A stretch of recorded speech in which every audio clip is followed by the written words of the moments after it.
오늘은 내 삶의 주인은 누구인가? 라는 제목으로 하나님 말씀 전하도록 하겠습니다.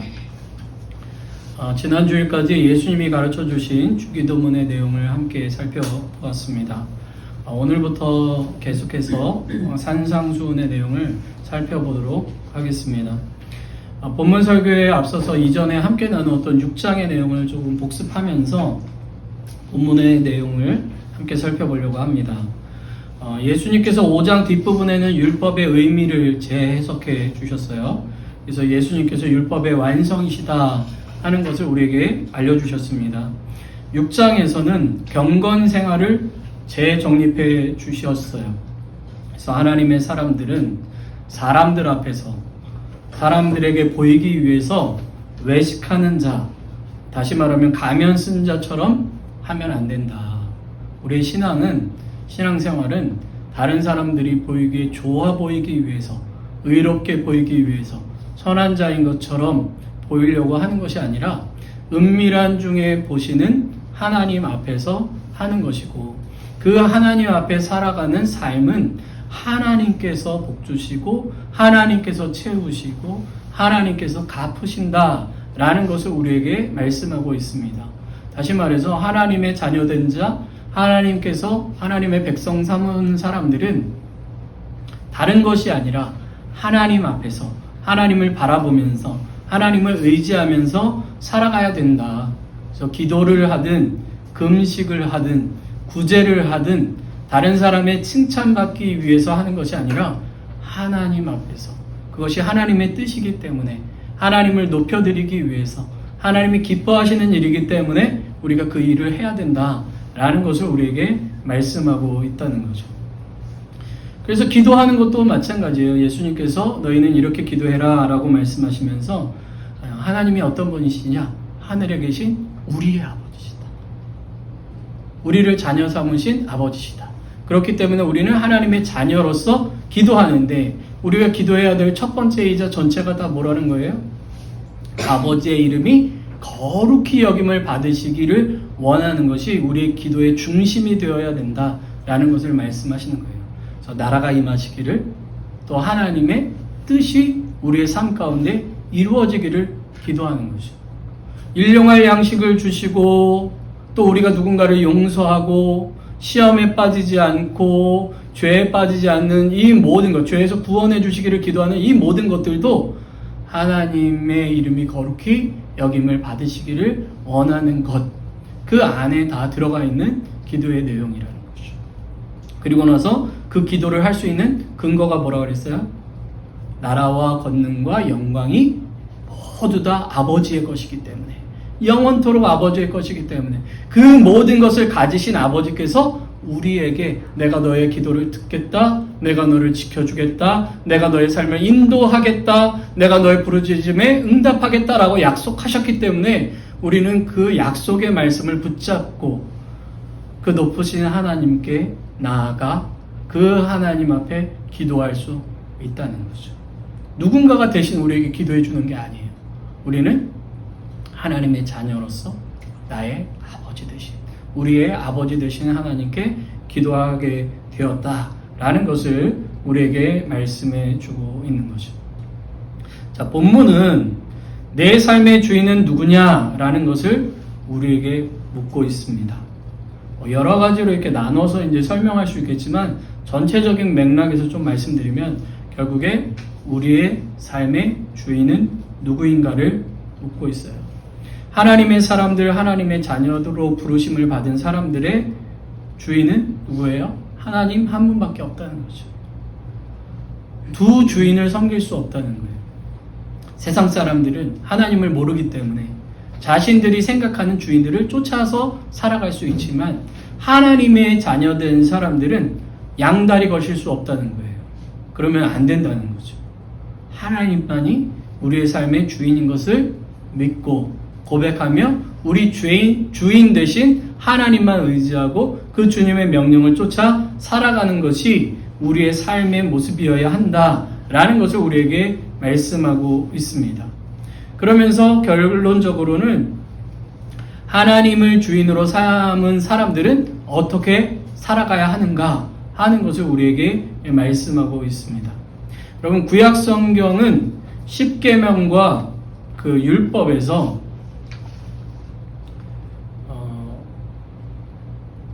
우리에게 구원받은 자는 어떻게 살아가야 되는가 하는 것을 분명하게 말씀해 주고 있습니다.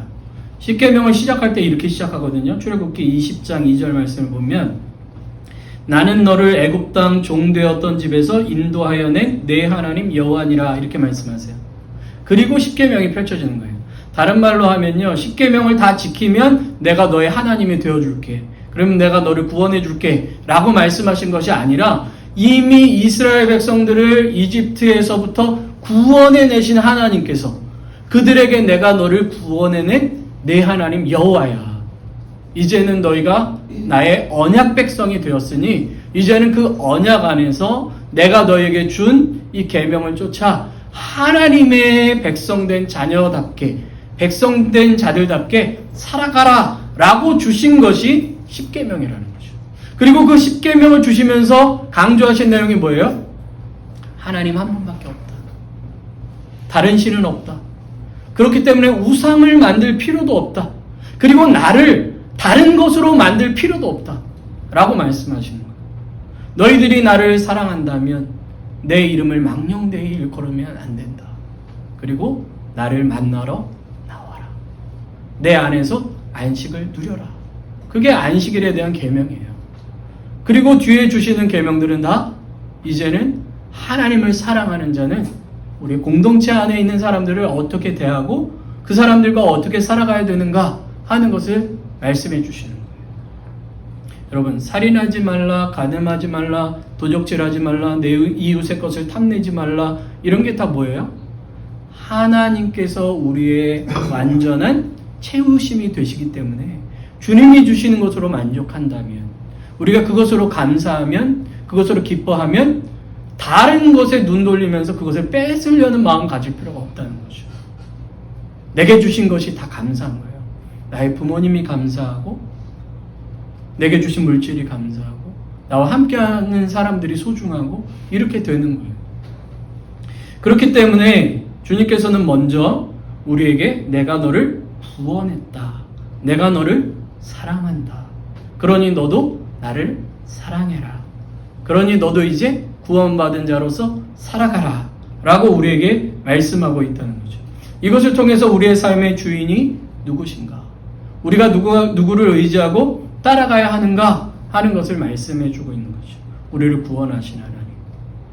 지금도 우리와 함께 하시며 우리의 삶을 인도하시는 그 하나님을 쫓아 사는 것이 우리의 삶의 마땅한 바다라는 것을 우리에게 말씀하고 있습니다.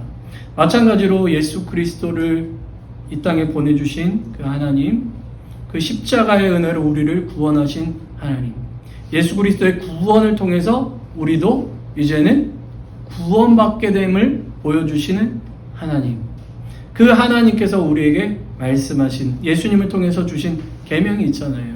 그게 결국에 뭐예요? 하나님 사랑하고 이웃 사랑하라는 그 십계명과 연결된 말씀입니다. 그러면서 뭐라고 말씀하세요? 너희는 나를 따르라라고 말씀하시거든요. 나를 따르라라고 말씀하시고, 결국에 우리가 살아가야 할 방향, 목적, 그 모든 것이 누구 안에 있는 거예요? 예수 그리스도 안에, 하나님 안에 있음을 우리에게 말씀하고 있습니다. 그분이 우리의 주인이시다라는 것을 분명하게 말씀하고 있는 거죠.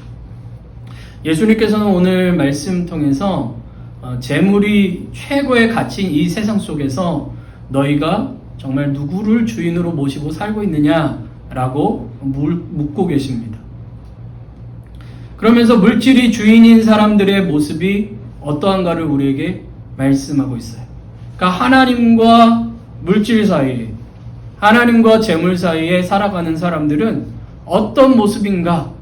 하나님을 의지하기보다 오히려 재물을 쫓는 사람, 재물이 그 마음에 있는 사람, 그런 사람들은 어떤 삶을 살아가는가 하는 것을 우리에게 보여줍니다. 첫 번째로는요, 재물이 주인인 사람은 보물을 이 땅에만 쌓으려고 노력한다는 거죠. 세상에서의 부에만 관심을 가지고 이 땅의 물질을 쌓으려고 합니다. 그런데 주님께서는 그 모든 것들은 밑 빠진 독에 물 붓는 것과 똑같다는 거죠. 그 회사 다니는 사람들이 하는 얘기가 있어요. 월급이 들어오는 순간 나간다, 뭐 이런 얘기를 해요. 통장을 스쳐 지나간다, 뭐 그런 얘기를 하잖아요. 우리도 돈이 이렇게 들어올 때는 들어오는 것 같지만 어느새 들어오는 속도보다 나가는 속도가 훨씬 더 빠른 그런 것들을 경험할 때가 되게 많습니다. 이 땅에 쌓는 것들이 그렇다는 거예요. 여러분, 옛날에는 그랬어요. 장례 문화를 보면 어떤 사람이 살다가 이제 죽으면 그 관이나 무덤에 그 사람이 살아생전에 쓰던 것들을 다 줍니다. 그러면 그 사람이 사후에 그것을 쓸 거라는 생각을 가지고 막 묻어줘요. 그런데 그렇게 되나요? 그거 가지고 가는 사람이 있나요? 없어요. 내가 이 땅에서 번 거를 저기 뭐 내세에서 쓴다 그런 거를 꿈꾸는 사람들은 있을지 모르지만 실질적으로는 그렇지가 않습니다. 결국에는 다 관 속에서 썩어버리는 것이 이 땅에 쌓는 재물들이다. 아무리 쌓아도 그것은 결국 내게 아니에요. 우리가 쌓은 것은 우리가 가져갈 수 있는 것이 아니고 우리에게 가장 중요한 구원에도 영향을 끼치지 못합니다. 보물을 땅에 쌓는 것만큼 어리석은 것이 없어요. 다 후회하다가 끝나는 경우들이 많이 있죠. 둘째로 재물이 주인인 사람은 염려가 가득해요. 재물을 버는 것, 재물을 쌓는 것, 그것을 유지하는 것으로 인한 염려가 가득합니다. 부자면 염려 없을 것 같죠? 아니에요. 부자들도 늘 그 나름대로의 염려를 가지고 살아갑니다. 어떻게 하면 더 벌까? 어떻게 하면 이걸 잘 유지할 수 있을까? 어떻게 하면 남한테 뺏기지 않을까? 어떻게 하면 남의 것 더 가져올까? 그런 염려로 살아갑니다. 부유하든 가난하든 재물을 주인으로 삼고 살아가는 사람은 재물을 쫓다가 인생 다 마무리하면 그때 가서 후회하는 경우가 너무 많아요. 스스로 붙잡을 수 없는 것, 스스로 채울 수 없는 것을 염려할 때가 너무나도 많습니다. 예수님께서 당시 가난하고 어려웠던 사람들에게 이렇게 말씀하시는 거예요. 재물 쫓는 사람들은 늘 무엇을 먹을까 마실까 무엇을 입을까 가지고 염려하면서 살아간다. 이러한 자들은 하나님을 신뢰하지 못하여 근심과 염려가 가면 갈수록 더 커진다라는 것을 우리에게 말씀해 주십니다. 세 번째로 재물이 주인인 사람은 이 물질에 집착이 가면 갈수록 더 심해지는 거예요. 물질이 주인인 사람은 이 세상의 물질을 쌓는 것만이 그 삶의 목적이 되는 거예요. 쌓고 또 쌓고 쌓고 또 쌓는 거죠. 그들의 삶의 모든 시선과 결정이 물질을 쌓는 것에만 있습니다. 그러니까 주변에 있는 사람이 소중한지를 몰라요. 우리가 그런 얘기 하잖아요. 가정의 행복을 위해서 내가 일한다. 그런데 정작 가족과 함께 보낼 수 있는 시간들은 다 놓쳐버리는 경우가 많아요. 한국의 아버지들이 얼마나 열심히 일을 하십니까? 그런데 자녀들이 어렸을 때 커가는 것들을 모르고 지나가는 경우들이 진짜 많아요. 그리고 나서 그 자녀들이 다 큰 다음에는 관계가 서먹서먹해가지고 서로 대화도 안 되고 관계도 안 되고 아무것도 안 되는 것으로 끝나는 경우들이 굉장히 많습니다. 분명 나는 우리 가정의 행복을 위해서 일한다고 생각했고 그러기 위해서는 물질이 많이 필요하다고 생각해서 그것을 열심히 쌓으려고 노력을 했는데 결국에는 그 모든 것은 있는지 모르겠지만 가족과의 관계는 다 깨어지는 경우들이 굉장히 많은 것을 우리가 확인해요. 실질적으로. 정작 사랑하고 대화하고 함께 보낼 수 있는 시간들은 놓치는 경우들이 얼마나 많은지 모릅니다. 그들의 눈은 물질에 어두워져서 진짜 봐야 할 것들을 못 보는 거죠. 우리가 물질이나 재물에 눈이 어두워지면요, 진짜 소중한 게 뭔지를 모르고 살아가는 거예요. 진리와 소망과 생명은 보지 못한 채 이 땅만을 바라보며 살다가 끝나는 경우가 너무나도 많은 것을 보게 되는 거죠. 그렇다면 하나님이 주인인 사람은 어떨까? 첫 번째로 하나님이 주인인 사람은 하늘의 보물을 쌓는다라고 주님께서 말씀하십니다. 하늘의 보물을 쌓는다. 이 땅에서의 삶에 집착하기보다는 하나님 나라의 소망을 두고 그곳에서의 삶을 소망하고 하나님이 기뻐하시는 일을 생각하고 하늘의 소망을 바라보며 산다고 말씀하세요. 돈이 목적이 아니라 돈을 가진다 해도 그것을 내 것이 아닌 하나님의 것이라 생각하고 하나님의 뜻에 합당하게 사용하려고 한다는 거죠. 다른 이들을 섬기고 다른 사람을 사랑하고 함께 그 재물을 사용하며 살아가요. 사도행전에 보면 초기 교회에 성령이 충만할 때 어떤 것들을 합니까? 나의 것을 나의 것으로 여기지 않고 누군가가 도움이 필요하면 그것들을 함께 나누면서 함께 기쁨을 누리고 함께 행복을 누리면서 살아가는 것들을 성경은 우리에게 말씀하고 있어요. 보여주고 있어요. 더불어 살아가는 기쁨을 누리는 거죠. 나는 쓰는 것 같지만 그 쓰는 것이 다 어디에 쌓인다는 거예요? 하나님 나라에 쌓인. 우리가 이 땅에서 주님을 바라보고 살아가는 하루하루를 주님을 따르는 그 모든 삶들이 우리의 삶에는 눈에 쌓이는 것 같지 않지만은 그 모든 것들이 쌓여간다는 거죠. 요한계시록에는 심지어 우리가 기도하면 그게 어떻게 돼요? 올라가요. 아름다운 향기가 되어 하나님께 다 올라가서 하나님께 닿는 것뿐만 아니라 거기에 쌓이는 거예요.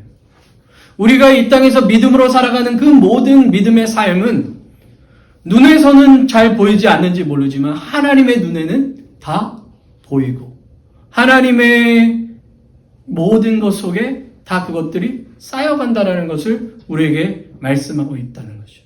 하나님의 의를 행하는 모든 삶들, 예수 그리스도를 따르는 모든 삶들은 이 땅에서의 행복을 주는 것을 넘어서서 하나님 나라에 쌓인다 하는 것을 우리에게 말씀하고 있습니다. 그렇게 우리는 물질에 집착하기보다는 하나님의 나라의 영광과 소망과 기쁨을 쫓아 살아가야 하는 거죠. 그렇게 하나님을 주인으로 삼는 사람, 그렇게 하나님의 소망을 가지고 그 하나님의 뜻을 쫓아 살아가는 사람은 하늘의 보화가 쌓인다라는 것을 우리에게 말씀하고 있습니다. 두 번째로 하나님이 주인인 사람은 염려를 하나님께 맡깁니다.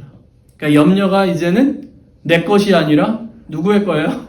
주님의 것인 거예요. 어떻게 보면. 사람이 염려하지 않고 살 수는 없어요. 우리는 다 끊임없는 염려와 걱정 속에 살아갑니다. 그런데 그것을 나 혼자만 가지고 있을 때는 오롯이 내 것이었다면 그 염려를 하나님께, 나의 주인께 드리는 자, 맡기는 자, 십자가 앞에 내려놓는 자들은 하나님이 주시는 평강을 누리게 됨을 성경은 우리에게 말씀하고 있습니다. 아무것도 염려하지 말고 모든 일에 기도와 간구로 너희 구할 것을 감사함으로 아뢰라. 그리하면 모든 지각에 뛰어난 하나님의 평강이 우리의 마음과 생각을 지켜주신다고 말씀하고 있는 거예요. 내가 염려를 떨쳐내려고 노력하면 염려는 더 커져갑니다. 생각하면 생각할수록 더 커져요. 그런데 그 염려를 내가 갖고 있는 것이 아니라 하나님께 드릴 때, 하나님께 맡길 때, 내 삶을 인도하시는 하나님께 의지할 때는 하나님이 그것을 가져가 주시고 우리에게 하나님의 평강을 부어 주시는 거예요. 그렇기 때문에 하나님이 주인인 사람은 그 염려를 쫓아 살아가는 자가 아니라 염려를 맡긴 자로서 하나님이 주시는 은혜를 누리며 살아갈 수 있게 된다는 거죠. 자, 세 번째로 하나님이 주인인 사람은 먼저 하나님 나라와 하나님의 의를 구하게 되어 있다 라고 우리에게 말씀하고 있습니다. 삶의 우선순위가 이 땅에서 내가 얼마나 부유한 삶을 사는가, 얼마나 다른 사람보다 더 나은 삶을 살아가는가, 얼마나 다른 사람보다 더 높은 삶을 살아가는가, 얼마나 다른 사람에게 인정받고 살아가느냐가 아니에요. 그것에 집착하지 않아요. 주님의 이름이 거룩히 여김을 받으시기를 원하고 주님의 통치가 이곳에 이루어지기를 원하고 그 주님의 통치가 이루어지기를 구하는 자는 주님의 통치가 우리의 삶 가운데 이루어지는 것을 경험하게 돼요. 그렇기 때문에 더욱 구하게 돼요. 우리가 보통 기도하는 분들은 더 기도한다 그러죠. 기도의 응답을 경험할수록 더 기도한다 그러죠. 우리가 기도하기 전에는 그거를 모르기 때문에 기도해야 되나 하는 생각이 들어요. 그러나 기도를 통해서 하나님의 응답하심을 경험하는 사람은 그 기도가 얼마나 값진 것인가를 알게 돼요. 하나님 나라를 구하고 그 의를 구하며 하나님의 뜻을 쫓아 살아가는 사람들은 그 하나님을 쫓을 때에 주시는 은혜와 하나님께서 채워주시는 그 선물들을 경험하기 때문에 그 기쁨으로 이 세상에선 줄 수 없는 기쁨을 누리는 거예요. 그렇기 때문에 더욱 주님을 의지하게 되고 더욱 주님을 바라게 되고 더욱 주님을 붙잡게 될 수밖에 없게 되는 거죠. 주님께서 말씀하신 먼저 그 나라와 그 의를 구하라 라고 말씀하신 이 내용은 이례적으로 그렇게 하라는 게 아니에요. 삶에서 지속적으로 하나님을 바라고 하나님의 다스림과 하나님의 뜻이 이루어지기를 소망하라는 거예요. 그런데 하나님이 주인인 사람은 그런 삶을 살게 될 것이고 그 삶이 지속적으로 그 삶 속에 이루어지게 될 것이고 그것을 고백할 수밖에 없게 될 것이다 라고 말씀하고 계시는 거죠. 자, 내 삶의 주인 누군가? 성경은 계속해서 우리에게 물어요. 성경은 처음부터 이것을 질문하고 있어요. 하나님께서 아담에게 너 이곳에 있는 모든 것을 다 누려도 좋아. 그런데 선악을 알게 하는 나무의 열매를 먹으면 반드시 죽을 거야. 그러니 영원한 삶을 위해서는 그것을 먹지 말아라 라고 말씀해 주세요. 그런데 뱀은 뭐라고 얘기해요? 아니야. 먹어도 돼. 죽지 않아. 너 하나님처럼 돼. 하나님처럼 지혜롭게 돼. 그거 하나님 막으시려고 한 거야. 라고 해요. 여러분, 하나님이 주인이셨다면 아담은 어떤 선택을 했을까요? 그가 하나님이 자신의 권위자고 하나님이 인생의 주인이라고 생각했다면 어떤 것을 선택했을까요? 하나님의 말씀을 선택했겠죠. 하나님을 의지했겠죠. 저거 뭐가 중요하겠어? 하나님이 지금 내 삶에 만족이 되어 주시는데 하나님께서 지금 다 내게 주셨는데 하나님이 내 삶을 채워주시는데 그게 무슨 의미가 있겠어? 라는 생각을 했을 거예요. 그런데 하나님이 주인이시라는 것을 부정했기 때문에 그는 오히려 뱀의 말을 들었고 그 뱀의 말대로 행동하게 된 거죠. 거기서도 보여주는 거예요. 너희는 누가 주인이니? 라고 물어보시는 거예요. 신명기를 보면 신명기 6장에 우리에게 말씀해 주세요. 내 하나님 여호와는 오직 한 분이신 하나님이시니 너는 마음을 다하여 뜻을 다하여 힘을 다하여 내 하나님 여호와를 사랑해라. 신명기에서 계속 보여주는 게 두 개의 길이에요. 하나는 생명과 복의 길이고 하나는 사망과 화의 길이에요. 하나님께서는 우리에게 보여주시면서 너희가 나를 주인 삼는다면 너희들에게는 생명과 복의 길로 내가 인도할 것이다. 그 길로 나아가라 라고 말씀하세요. 그런데 이스라엘 백성들은 어떻게 해요? 그 길로 나아가지 않아요. 자신들이 생각하는 것들을 쫓아가요. 그것을 성경에는 뭐로 표현하냐면 우상 숭배라고 표현하고 있습니다. 하나님이 아닌 다른 주인을 쫓아가는 것. 하나님이 채워주시지 않을 거라고 생각하고 다른 것을 의지해서 다른 것에게 절하고 그것을 의지하는 것. 성경은 탐심이 곧 우상숭배니라 라고 말씀하고 있습니다. 여호수아가 이스라엘 백성들을 가나안 땅까지 인도하고 가나안 땅에서 정복전쟁을 하게 하고 거기서 이제 땅을 분배할 때도 마찬가지예요. 24장을 여호수아서 마지막 장 24장을 보면 이스라엘 백성들이 그때도 우상숭배를 하고 있어요. 여호수아의 마지막 얘기가 그거예요. 야, 하나님이 진짜 여호와 하나님이 하나님이신지 우상을 섬길 건지 둘 사이에서 왔다 갔다 하지 마라. 하나님이 진짜 하나님이면 그 하나님만을 섬기고 너희들이 우상 섬길 거면 우상 섬겨. 그런데 나와 내 집은 하나님만 섬길 거야 라고 이야기를 해요. 그때 이스라엘 백성들이 회개하면서 자신들이 가지고 있던 우상들을 다 버리고 하나님만을 섬기기로 작정해요. 그런데 또 그 세대가 지나가니까 사사기 시대에 또 어떻게 해요? 하나님이 아닌 자신들의 욕심을 쫓아 자기들이 원하는 대로 살다 보니까 결국에는 그들이 많은 고통과 고난과 염려와 슬픔 속에서 살아가게 됨을 성경은 우리에게 말씀하고 있는 거예요. 성경은 끊임없이 너희들이 누구를 선택할 것이냐 라고 묻고 있고, 우리가 선택해야 될 주인은 한 분 하나님밖에 없다라는 것을 가르쳐줘요. 이스라엘이 두 쪽이 났어요. 남쪽은 남유다라고 이야기하고 북쪽은 북이스라엘이라고 이야기하는 시대예요. 근데 북쪽에 아합이라는 사람이 왕이 됐는데 경제적으로는 조금 나아졌는지 외교적으로는 조금 나아졌는지 모르는데, 이 사람이 우상 숭배하는 아내를 맞이했는데 얼마나 그 우상 숭배가 심했는지요. 이제는 하나님을 섬기는 사람들은 다 고난과 고통 속에 저 굴 속에 숨어 있고 우상 숭배하는 사람들이 막 번성하는 그런 나라가 됐어요. 그런데 그 땅에 하나님께서 가뭄을 내리시고 나중에 엘리야라는 선지자를 통해서 이 모든 것들이 너희 죄 때문이라는 것을 가르쳐 주신 후에 하나님께서 그 땅에 비를 내려주실 것을 말씀해 주세요. 그래서 엘리야 선지자가 아합 왕에게 제안을 합니다. 우리 진짜 누가 참 하나님을 섬기는 건지 능력 대결을 한번 펼치자. 바알과 아세라 신을 섬기는 사람들과 하나님을 섬기는 내가 한번 기도해서 누가 비를 내리시는지 한번 펼쳐보자 하고 제단을 쌓고 합니다. 850대 1이에요. 저쪽이 훨씬 더 많아요. 그들은 신에게 비를 내려달라고 막 춤도 추고 뭐 별의 행동을 다 합니다.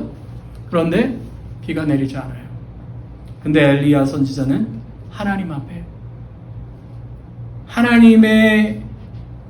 하나님이 세우셨던 무너진 그 이스라엘의 이름으로 돌담을 쌓고 그것에 번제물을 드리고 그냥 하나님께 기도하는 거예요. 하나님, 이곳에 하나님의 살아계심을 나타내 주십시오. 주님의 영광 나타내 주십시오. 불 내리는 그 대결을 했는데 거기서 불이 떨어져요. 하나님께서 살아계심을 나타내 주시고 그리고 나중에 다시 비를 내려주시는 그 내용이 성경에 기록되어 있어요. 그런데 이 대결을 펼칠 때 열왕기상 18장 21절을 보면 엘리야가 백성들에게 뭐라고 이야기하냐면 너희가 어느 때까지 둘 사이에서 머뭇머뭇하려느냐. 여호와가 만일 하나님이면 그를 따르고 바알이 만일 하나님이면 그를 따르지. 그런데 놀라운 건요, 이스라엘 백성들이 한 말도 하잖아요. 우리가 하나님만 섬기겠습니다. 이 얘기는 언제 하는 줄 아세요? 불 떨어진 다음에 하는 거예요. 하나님께서 구별하여 세운 하나님의 백성들이 두 사이에서 왔다 갔다 하다가 정작 하나님은 놓치고 자신들의 욕심을 채워줄 우상을 섬기다가 하나님부터 멀어지는. 그런데 그들을 향해서 하나님은 다시 한번 하나님께서 살아계신다는 것을 나타내 주시면서 결국 이 모든 게 뭐예요? 돌아와라. 나밖에 없다. 내가 참 하나님이시다. 라는 것을 보여주시는 거잖아요. 구약 선지서 중에 다니엘서라는 책이 있어요. 거기에 보면 다니엘서 6장에 다니엘이라는 사람의 인생을 엿볼 수 있는 이야기가 기록되어 있습니다. 그는 남유다가 멸망하기 직전에 한번 포로가 왕창 끌려갈 때가 있었는데 그때 포로로 끌려갔던 사람이에요. 근데 이 사람이 그 바벨론에서도 높은 자리에 올라가요. 그런데 그 바벨론이 페르시아라는 나라에 의해서 다시 멸망당해요. 그래서 또 포로가 돼요. 쉽게 말해서 포로로 끌려갔는데 거기서 다시 포로로 끌려간 사람이에요. 얼마나 인생이 험악합니까? 그런데 거기서도 페르시아 왕이 이 돌을, 쉽게 말해서 미국에 50개 주가 있잖아요. 그런 것처럼 120개 주를 쪼개가지고 거기에 다스리는 총독들을 다 세워요. 그런데 그 총독들 위에 3명의 총리를 세워서 그 사람들을 관리하게 하는데 그 총리 중에 하나가 다니엘이었다라고 성경에 기록되어 있어요. 얼마나 올라가기 힘든 자리예요. 그런데 그 주변에 있던 사람들이 다니엘이 이방인이었고 포로에서 포로로 끌려온 사람인데 높은 자리에 올라오니까 시기하고 질투합니다. 그래서 그를 어떻게 하면 끌어내릴까를 생각해요. 근데 이 사람이 워낙 일도 잘하는 것뿐만 아니라 살아가는 삶에 흠이 없는 거예요. 도저히 이 사람을 끌어내릴 방법이 없어요. 그런데 딱 하나가 보이는 거예요. 그게 뭐냐? 이 사람이 날마다 기도하는 거예요. 여호와 하나님께. 자신의 고향 예루살렘을 향해서 문을 열어놓고 그것을 향하여 날마다 하루에 3번씩 하나님께 기도하는 것을 사람들이 알았어요. 그래서 꾀를 낸 거예요. 그게 뭐냐? 왕에게 찾아가서 왕이시여 30일 동안 아무에게도 절하지 않고 아무에게도 아무 신에게도 절하지 않고 오직 왕만을 섬길 수 있게 해 주십시오. 그걸 명령을 내려서 그것을 어기는 사람은 사자굴에 집어 던지게 해 주십시오. 왕은 좋죠. 자기만 섬기겠다는데. 그래 해라. 다니엘도 그 사실을 알았어요. 평소처럼 기도하면 이거 붙잡혀가지고 사자굴에 들어간다는 거 알았어요. 여러분이면 어떻게 하셨을 것 같아요? 예루살렘을 향해서 문 안 열면 되잖아요. 기도 지나가듯이 하면 될 거 아니에요. 눈 살짝 감았다 뜨면 될 거 아니에요. 하나님 제 마음 아시죠? 저 이렇게 기도하는 거예요. 지금 원수들이 지금 저를 삼키려고 하는데 안 되잖아요. 하나님 그냥 30일만 참아주세요. 이러면 안 돼요? 할 수 있잖아요. 보통 우리 그렇게 하잖아요. 그래 한 번쯤 하나님께서 용납해 주시겠지 하잖아요. 근데 다니엘 그렇게 하지 않았어요. 평소와 똑같이 자기가 기도하는 그 방으로 들어가서 예루살렘 성전이 있던 그곳을 향해서 하나님의 살아계심을 바라보며 하나님께 감사의 기도를 드렸어요.